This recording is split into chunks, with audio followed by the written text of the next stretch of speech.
परमात्मने नमः। कण कणों में, चराचरों में, बाहर और भीतर अंतर्यामी रूप से विराजमान हुआ परम पुरुष परमात्मा में प्रणाम कर रहा हूँ। विषय यह है, मानव जीवन की सर्वश्रेष्ठ साधन है आत्म साक्षात्कार अनुभूति करना, अपने स्वयं को जानना। जिसने अपने स्वयं को जाना हो वही परमात्मा को जाना है। जिसने बाहर जो खोज रहे हैं वो परमात्मा उनकी अनुभूति कभी हो ही नहीं सकते हैं।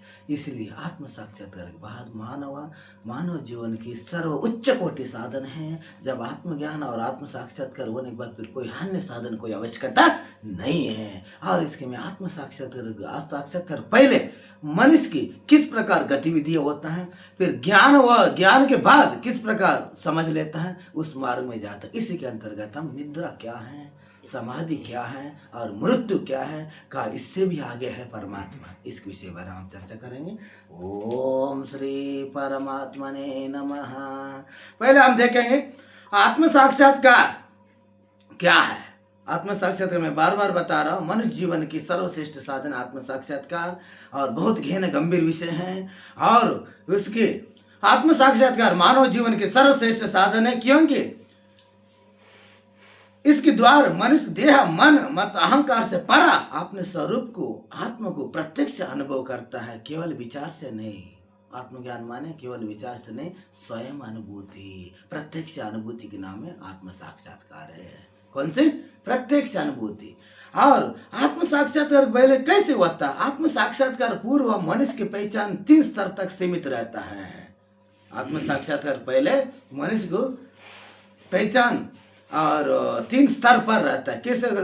देह मन अहंकार किस पर रहता है? इसी इतने तक सीमित रहता है। देह मैं शरीर हूँ, मन मैं विचार हूँ, मैं भावना हूँ, और अहंकार मैं करता हूँ और भोगता हूँ। ये संसार में रहता है। साक्षात्कार पहले आदमी इसी में डूबे रहता है। और मन चित्त देह मन अहंकार। देह मैं मेरा शरीर है और मैं मन हूँ, मैं विचार कर रहा हूँ, मैं करता हूँ, मैं भोगता हूँ, इसी में अटके रहता है। फिर यह अवस्था का लक्षण क्या है? अब देह कहता है सुख दुख में डालता है। देह का करता है सुख दुख में डालता है। और भय विशेषकर मृत्यु की भय होता है। विशेषकर मृत्यु की भय, कब पता कब का हो जाए, मरने की डर है। और निद्रा और अज्ञान में जागृति में अशांति और समाधि के आकांक्षा पर स्थिर के अभाव। जैसे समाधि पर पहुंच जाता है उनकी आकांक्षा स्थिर हो जाता है, स्थिर हो जाता है, स्थिरता के अभाव हो जाता है। और मनुष्य जीवन के जो भोगता है वो देख नहीं पाते हैं। और आत्म साक्षात्कार बाद फिर क्या अनुभव होता है? आत्म साक्षात्कार पश्चात मनुष्य को ऐसा प्रकाशित हो जाता है, जब तेरा अंदर प्रत्येक मनुष्य के अंदर, स्त्री हो पुरुष हो, मानव जाति सबके मनुष्य के अंदर बिना बत्ती बिना तेल ज्योत जल रहा है। प्रत्येक मनुष्य को युग युगों से, इसलिए आप आया है। मैं भी परमात्मा पाने के लिए आया, अब भूल गया है। मेरे शरीर है, मैं कर रहा हूँ, मैं भोग रहा हूँ, मैं करता, मैं भोगता, मैं करके इसीलिए आदमी भूल गए। जैसे आकाश में सूर्य नारायण प्रकाश दे रहे, जैसे बद्दल ढकी जैसे प्रकाशित नहीं हो रहा, इसी प्रकार तुमको एक मोह अहंकार ढकी है। और उसके निवारण के लिए सदगुरु की आवश्यकता होता है। किसकी आवश्यकता होता है? सदगुरु बताता है। जब बादल अपने आप हट जाता है, स्वयं प्रकाशित हो जाता है आपके अंदर, दूसरे के अंदर नहीं, स्वयं के भीतर के अंदर। जब स्वयं के भीतर के अंदर हो जाता है, मैं देह नहीं हूँ, मन भी नहीं है, मैं साक्षी हूँ। मैं देह भी नहीं, मन भी नहीं, मैं तो साक्षी हूँ, मैं ही आत्मा हूँ। और ये अवस्था का लक्षण है? ऐसा जो ज्ञान प्राप्त करने के बाद जिनकी का पुरुष का लक्षण है? भीतर स्थायी शांति, भीतर उनके मन हलचल नहीं हो रहा है, विचलित नहीं हो रहा है, शांति। और सुख दुख के अनुभव होता है पर बंधन नहीं। सुख दुख को जान रहा है, सुख और दुख जान रहा है, अनुभव कर रहा है, फिर उसके बांध के नहीं रह रहा है। सुख आए तो खुश हो गए, दुख आए तो खेदित हो गए, माने गोंदला में हो गए, द्वंद्वा में हो गए, ऐसा कुछ नहीं। हर्ष से रह रहा है, बनता नहीं है। और भय की पूर्ण क्षय, और जो मृत्यु की भय है ना, संसार में मृत्यु की भय रहा, वो ये साक्षात्कार माने ज्ञान के तदनंतर वो मृत्यु की भय क्षीण हो जाता है, माने खत्म हो जाता है। खत्म हो जाता है। जीवन में सहज करुणा और समत्वा, जीवन में रहते ही भी, संसार में रहते ही उनके अंदर करुणा, सबके ऊपर समभाव रखना, स्त्री हो पुरुष हो जीव जंतु हो, हर एक चीज में समभाव रखना। और मृत्यु केवल देह की परिवर्तन बन जाता है जब उनने जाना, जब तक नहीं जाना तब तक मैं मर रहा हूँ। जब जान लेता है, जब सोचता मैं नहीं मर रहा, शरीर मर रहा है। जब ज्ञान के बाद क्या बोलता है, मैं नहीं मर रहा, शरीर मर रहा है, ऐसे बोलता है। और इसी के अंतर्गत है। और जीवन घटित होता है जब आत्म साक्षी बने रहता है। जब जीवन में रहते हुए भी केवल जो जो घटना होते रहता है वो साक्षी होकर देखते रहता है। साक्षी बना, देखते रहना, कोई प्रतिक्रिया करना नहीं, कष्ट हो सुख हो कुछ भी आ जाए केवल देखते रहे, साक्षी बन जाता है। और निद्रा, समाधि और मृत्यु क्या है? निद्रा मन और इंद्रिय के विश्राम और अज्ञान की अवस्था में कौन हो, अज्ञान के अनुपस्थित। अब निद्रा का है, मन और इंद्रिय की विश्राम है। जब आप सो जाता है मन और इंद्रिय को विश्राम मिल जाता है, जब तो आपकी निंद्रा आता है, जब आपकी निंद्रा आता है। और अज्ञान की व्यवस्था है, कौन सी व्यवस्था? ये निंद्रा में आपको कुछ समझ नहीं आ पाते। जब अज्ञान की अवस्था है, मैं कौन हूँ का ज्ञान अनुपस्थित है, मैं कौन, ऐसे ज्ञान निद्रा में होता ही नहीं है, हाँ? और समाधि मन की पूर्ण लय है। जब समाधि में पहुंच जाता मन की पूरा लय हो जाता है। जैसे मन में विचार चल रहा है, बार बार आना जाना, विचार सब लय खत्म हो जाता है, लय होता है खत्म हो जाता है। और चेतन जागृति, चेतन माने हमारे अंदर जो चेतना, जो बोल रहा है वो कौन है, जो बोल रहा है मैं कौन है, वो खोजना चाहता है, वो बोल रहा है चेतना कौन है।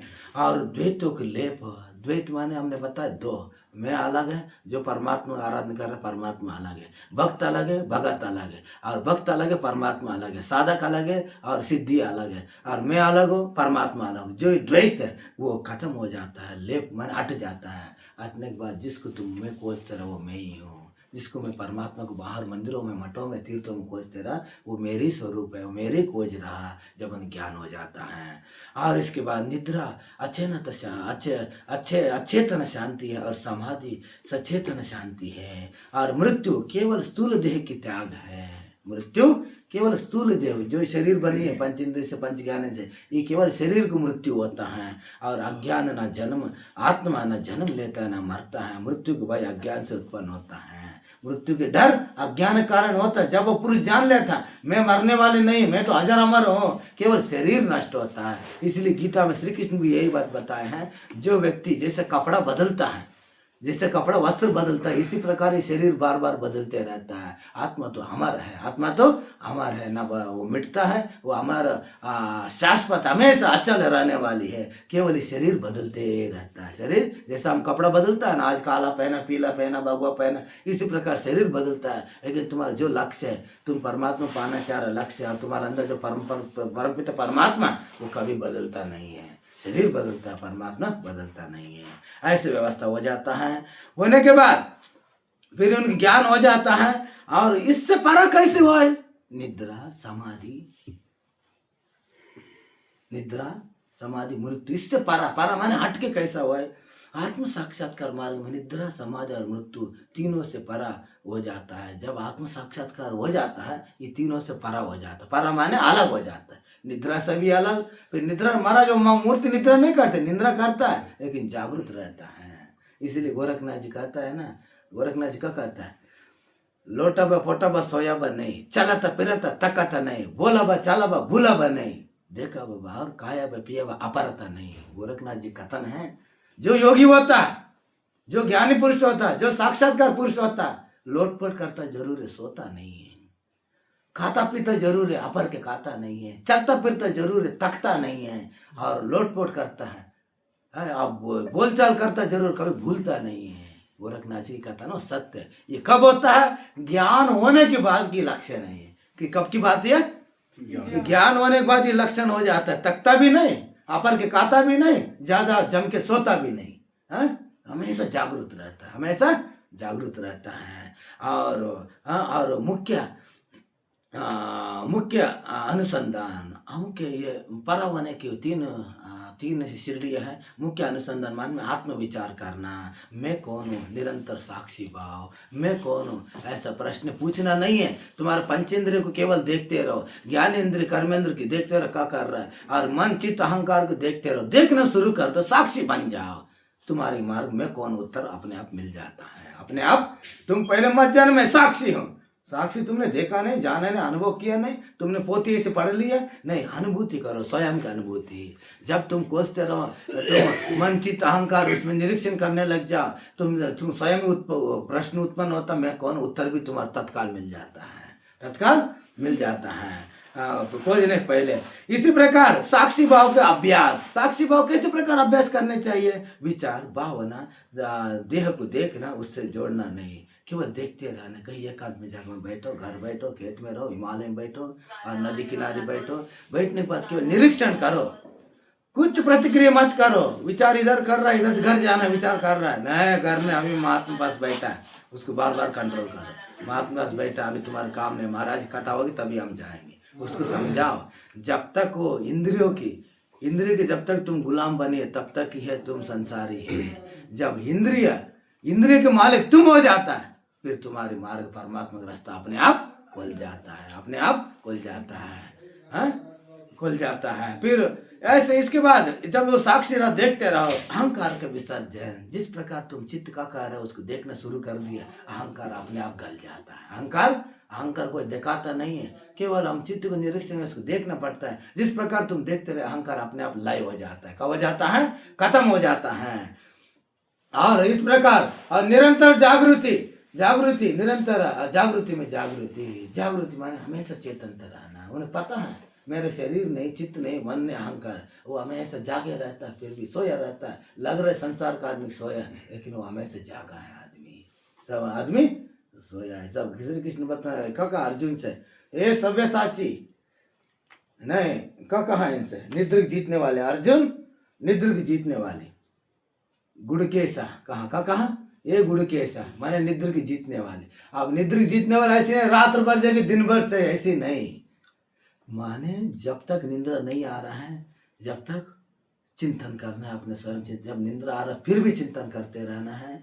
सब संसार का आदमी सोता है जब योगी जागता है, जब संसार का आदमी सोता है तब योगी जागता है, और जब संसार के आदमी सब जागता है तब योगी सोता है। सोता है माने सो जाता है नहीं, मौन हो जाता है। क्या हो जाता है, अपने अंदर घुस जाता है, इसकी यह तात्पर्य है। ऐसा रहना। इसके बाद और मैं जागृति में भी हूँ, मैं स्वप्न में भी हूँ, मैं सुषुप्त में भी हूँ, वो जान लेता है। मैं जागृति में भी है, सुषुप्त में भी है और स्वप्न में भी है। ये तीन अवस्था पर स्थापित हो जाता है। इस सब चीज़ों में मैं ही, इससे कोई अलग नहीं है, ऐसा हो जाता है। और कोई आत्म साक्षात्कार भोज की कोई घटना नहीं है, यहाँ अभी घटित होने वाली अद्भुत है। आत्म साक्षात्कार है महाराज मैं अभी नहीं कर पा रहे, दूसरे जन्म में देखेंगे, नहीं, अभी इसी वक्त, इसी क्षण, इसी जन्म में, इसी क्षण में होने वाली घटना है। तुम्हारे अंदर घटने वाली एक आश्चर्य घटना है।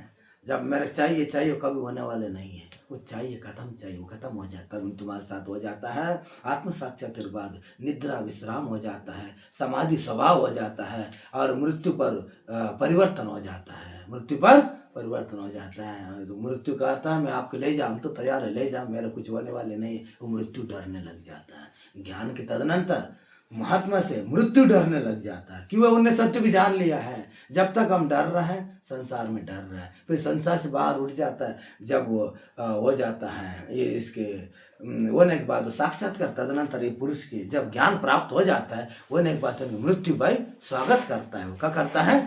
स्वागत करता है, हम तो तैयार हो, तुम ले जा सकते हैं। जब वो सोचता है अरे भाई ये तैयार है, इनकी कुछ नहीं करना। जब ज्ञान प्राप्त होने के बाद जो भी व्याघ्र शेर हो तुम्हारे सामने आ जाए, वो कुछ नहीं करते।